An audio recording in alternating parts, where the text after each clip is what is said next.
Welcome back to the Scotti-BYTE channel, and this is Scott. I think we would all agree that one of the most important aspects of using the internet today is privacy.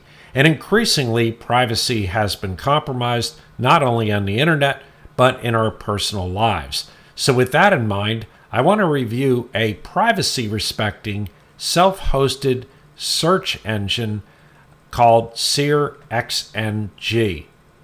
And I have a self-hosted instance of Google Search, which is an ad-free search aggregator that retrieves Google search results, and I've used it for a couple of years, and I'm really satisfied with it.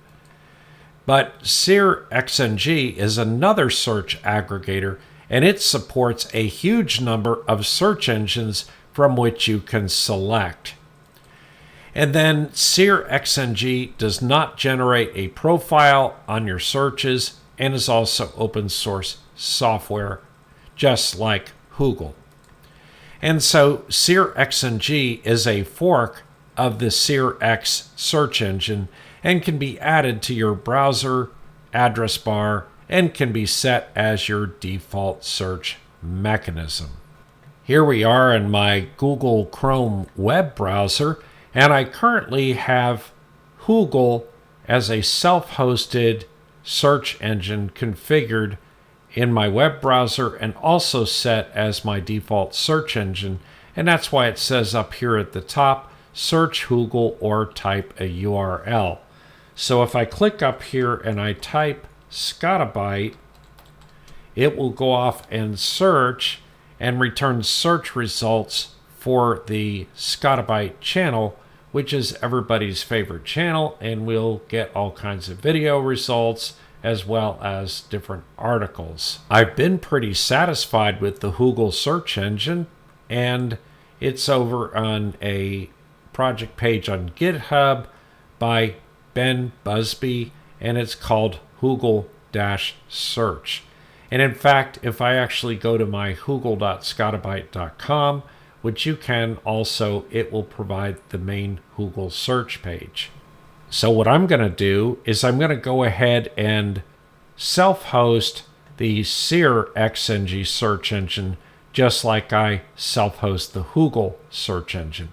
So moving over here to the SearXNG GitHub page, if we scroll down, it has the SearXNG banner, and it says it is a privacy-respecting, hackable meta search engine.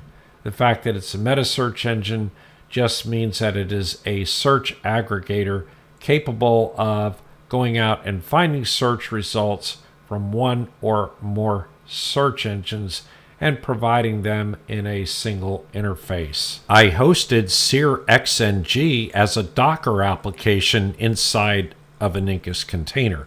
That is, the Docker application was nested inside of the Incus container. And the reason I did not do an OCI Incus container, that is a Docker application container for Incus, the new capability that is in Incus 6.3 and 6.4, is because this application was sufficiently complicated enough to warrant putting it or nesting it inside of an Incus container. I have my own customized self-hosted version of SearXNG in my home lab, and here it is. You'll notice that I even changed the little splash screen logo up to Scotti-BYTE.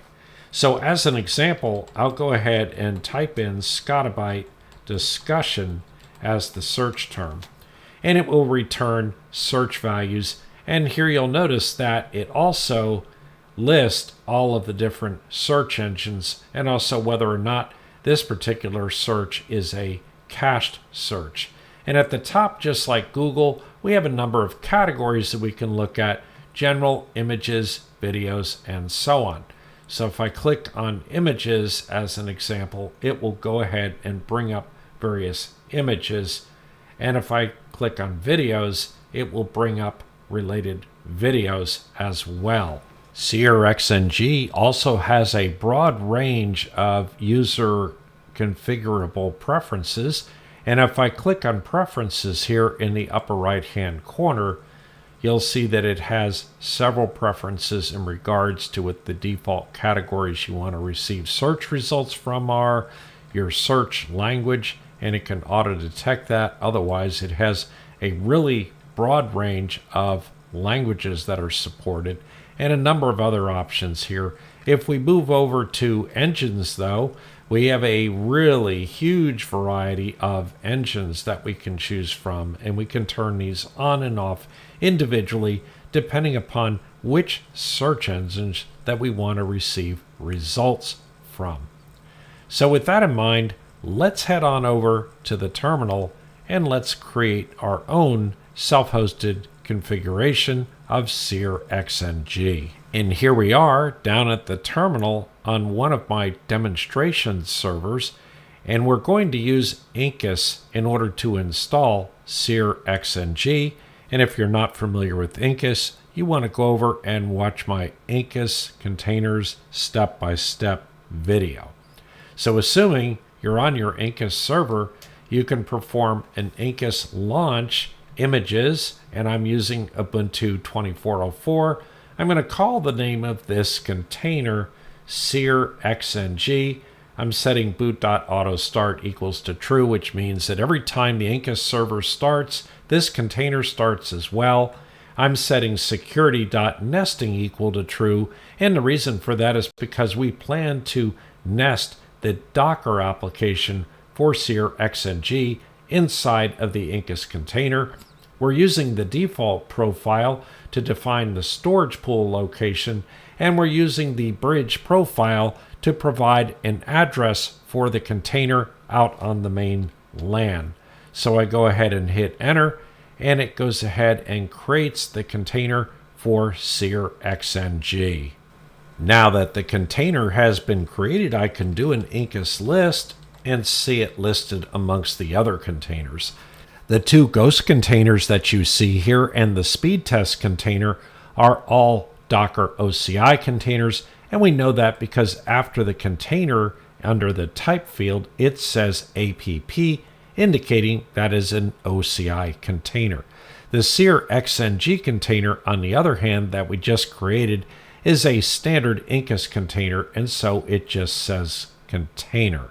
First thing we want to do after having created the container is do an Incus shell into SearXNG, which moves us into the root account inside of the container.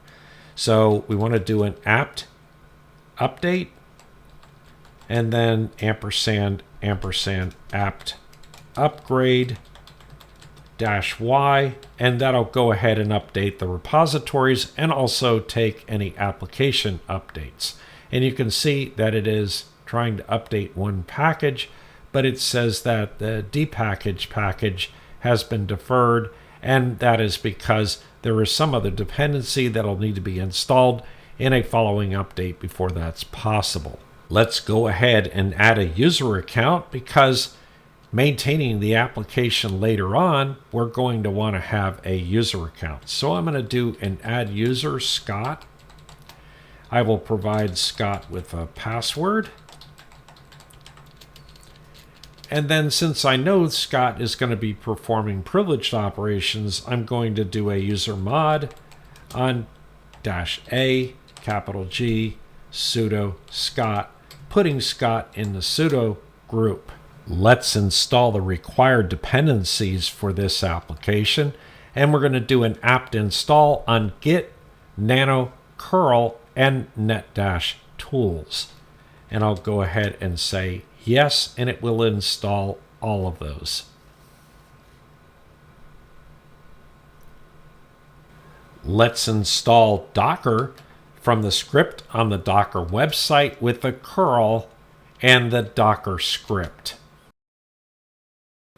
Normally at this point, I would move over to the Scott account to perform the rest of the installation, but in this particular case, this application is a bit picky and wants to be installed in one of the system folders, and so I'm going to go ahead and move over there and just do it from the shell account.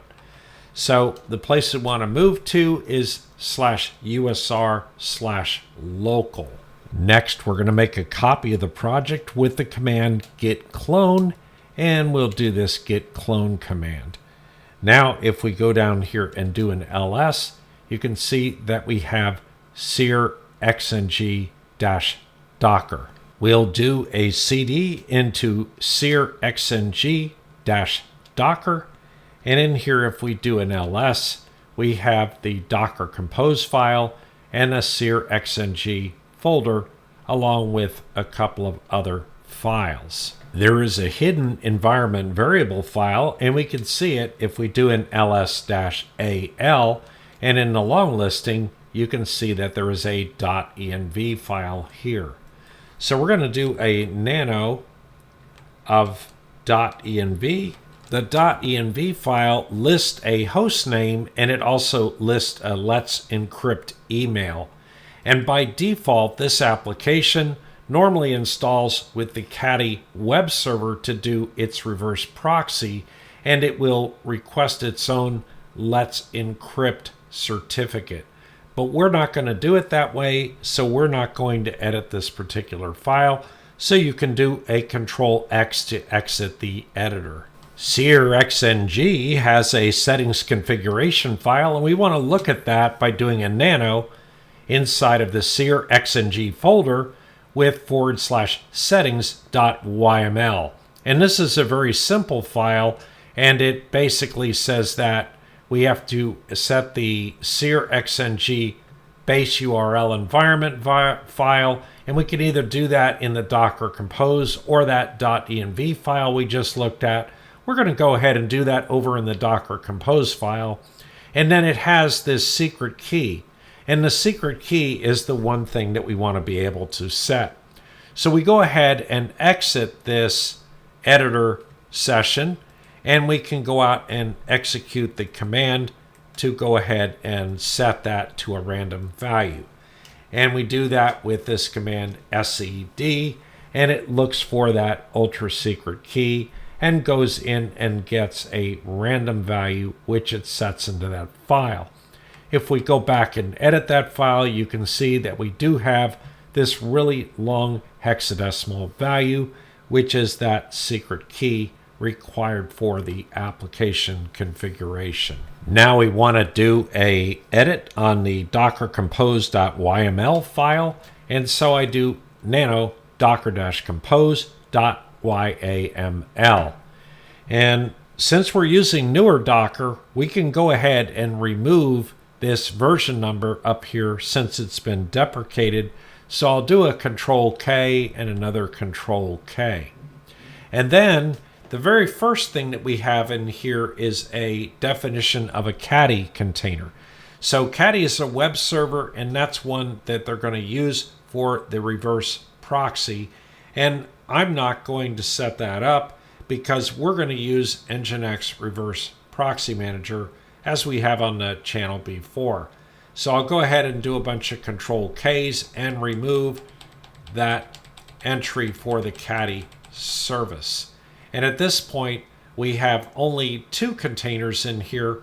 One is a Redis container, and the other one is the SearXNG container. There are a couple of changes that I want to make to this particular file.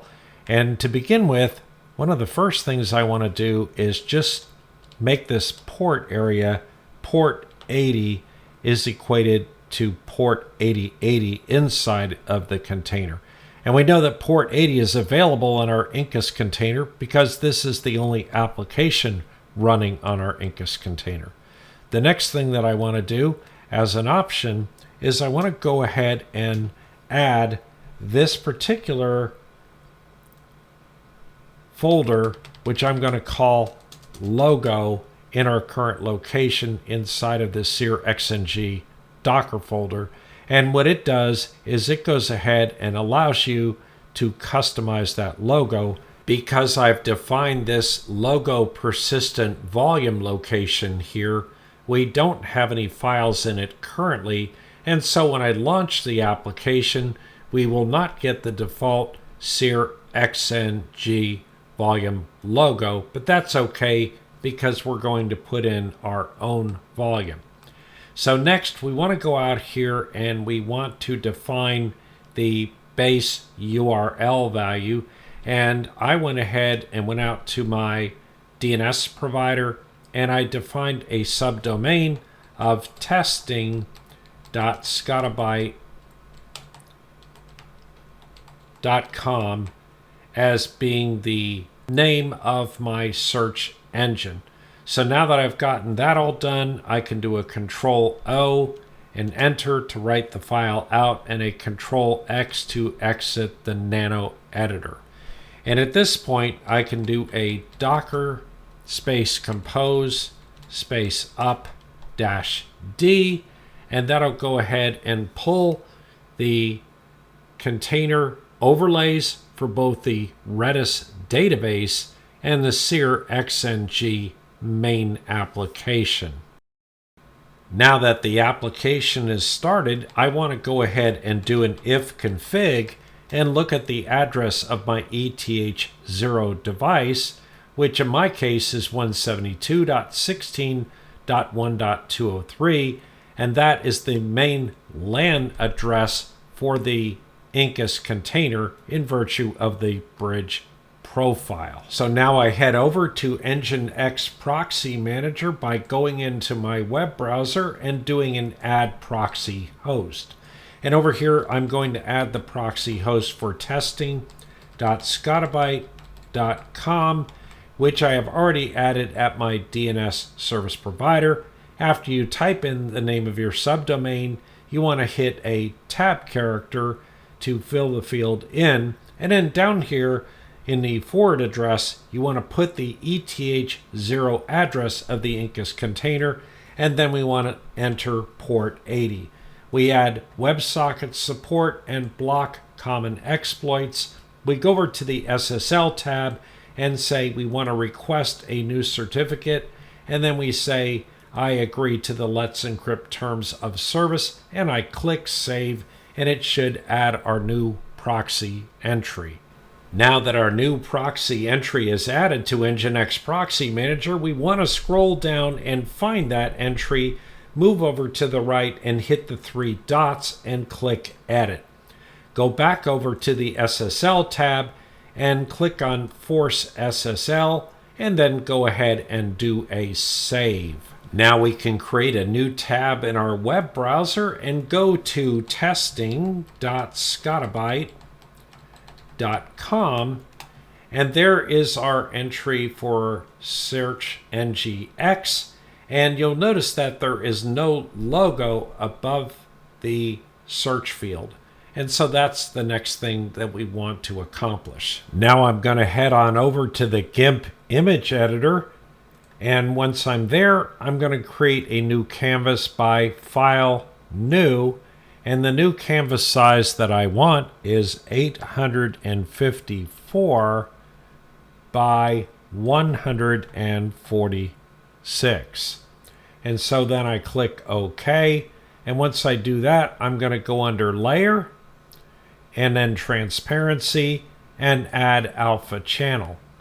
Then I'm going to select the magic wand over here, click inside of here, and then hit the delete key, and now we have our transparent canvas. And the idea is we want our logo to be able to fit within this area, so I'll go ahead and click the text tool, and I'll outline this area as being the text area that I want to create. And then I'll go ahead and type in some text. Let's just say, great search. And so next I want to highlight great search. And I don't really like that color, so I'll go ahead and click the color, and I'm going to go down to this blue here and select it. And then I don't really like the font, so I'm going to go ahead and select Comic Sans Microsoft Bold, and I like it. That looks pretty good. And then I'm going to go ahead and set the font size up to maybe like 120, and that looks great there. And now I'll go ahead and move this thing ever so slightly up. That didn't work very well, so we'll say undo shape layer. We'll go ahead and try to move this thing again. I guess I got to grab the handle here, and we move it up a little bit more, and then we move it ever so subtly to the right. And so now I have what I want, and I'll go ahead and do a file, export as, and I'll go ahead and say testing.png. We export that image, and I click the export again. At this point, I can go ahead and exit this, and I really don't need to save the editing session for GIMP since I'm confident that what I have is a good file. So now I'm going to head back down to the terminal, and at the terminal we are defaulted into the USR local SearXNG-Docker folder as a reminder. And if we do an ls, we have the logo folder here, which is where we're going to have to put our new logo. We will use a secure copy command, and it will be able to copy from my host machine where I put the file over here. In this case, I'm going to do an SCP of the username Scott at 172.16.1.225, which is my desktop machine where the file is located, and then :home/Scott/desktop/staging testing.png, and then I'm going to push it down into the folder called logo and name it SearXNG.png. I have to enter my password at this point, and it does the copy. Now if I cd into the logo folder and do an ls, there's the file. Now if we head back up to our web browser here, and we simply refresh the testing.Scotti-BYTE.com page, there we have our logo of Great Search. As you may have noticed earlier in the video, if I go up to the address bar and I type in a search term like Scotti-BYTE and I hit enter, it goes out and does a Google search. And the reason for that is because the Google search engine is a custom search engine that I've added to the Chrome browser. And not only is it a custom search engine, but it is the default search engine. In order to add our new search engine into the Chrome browser, I'm going to go up to the three dots in the upper right hand corner and go down to Settings. In the Settings screen, I'm going to go to Search Engine. And here you can see that it says Google is my current search engine. So I'm going to click on Manage Search Engines and Site Search. You'll notice a list of search engines here, such as Google, Microsoft, Bing, and so on. We want to go down here and click on Add next to the Site Search. And then I'm going to type in testing just because I'm going to name the site search testing. You can name yours anything. And the shortcut I'm just going to make is going to be testing.Scotti-BYTE. I could pretty much enter anything I want here, and I'm not really using that per se. So the last thing that we need to enter is the actual address of our search site along with the query key. And so that's going to be https://testing.Scotti-BYTE.com/search $Q equals %S. And then I go ahead and click Add to add the new search engine. To make our new search engine our default search engine, we have to scroll down a little bit past the site search section, and it says additional sites. If we hit the down arrow here on additional sites, we see testing here. And I hit the three dots next to testing, and I say make that the default. And now that we've completed that, I can go ahead and close this settings page. I can go back over here and I can go up to the search bar and I can type really anything that I want. So for example, I might go out and do another search for Scotti-BYTE chat and see what happens there. It will do the search and it returns Scotti-BYTE chat, and it finds chat.Scotti-BYTE.com, which is my Rocket Chat server where people can go to ask questions and just talk about self-hosting in general. And so you notice now it did not do the Google search when I typed in the address bar. Rather, it did the SearXNG search, and that returned the values we're looking for. If we go up to preferences, we also know that the preferences here should have the it should have our new logo. We're not getting our logo there for whatever reason. That's probably because I need to restart the project. We'll just go ahead and check and see if that's the case. So I'll do a cd ... and I'll do a docker space compose space down, and then I'll do a docker compose up -d, and we'll wait just a second and make sure that everything is up and running. We'll do a docker ps, and it's been up for about 5 seconds. We'll head back to our web browser again, and this time we'll back up a page and we'll go over to the preferences again and see that we have our great search here. So in order to get our logo to work on the preferences pages, I needed to restart the docker compose file. I like SearXNG and how powerful it is and all the special options that we have here in it. Of course, we can go over to search engines again and turn any search engines on or off that we might like. I could turn on Bing as an option, which I'm not going to do. I do like the Brave search engine, DuckDuckGo, and Google, and I feel like those return some really valid values. And then under Wikimedia, there's a whole series of search engines there and many other options as well. So in summary, SearXNG is a privacy-respecting search aggregator that is highly customizable. And as a self-hosted application in your home lab, it provides basic privacy by mixing your queries with searches on other platforms and does not store any search data. We learned how to install SearXNG as a Docker container, and it can be easily updated. And SearXNG may not offer you as personalized results as Google, but it also doesn't generate a profile. And so SearXNG doesn't care about what you search for, it never shares anything with a third party, and it can't be used to compromise you. Anyway, that's it for today. Please subscribe and like to the channel, and don't forget to hit that notification bell, and we'll see you next time.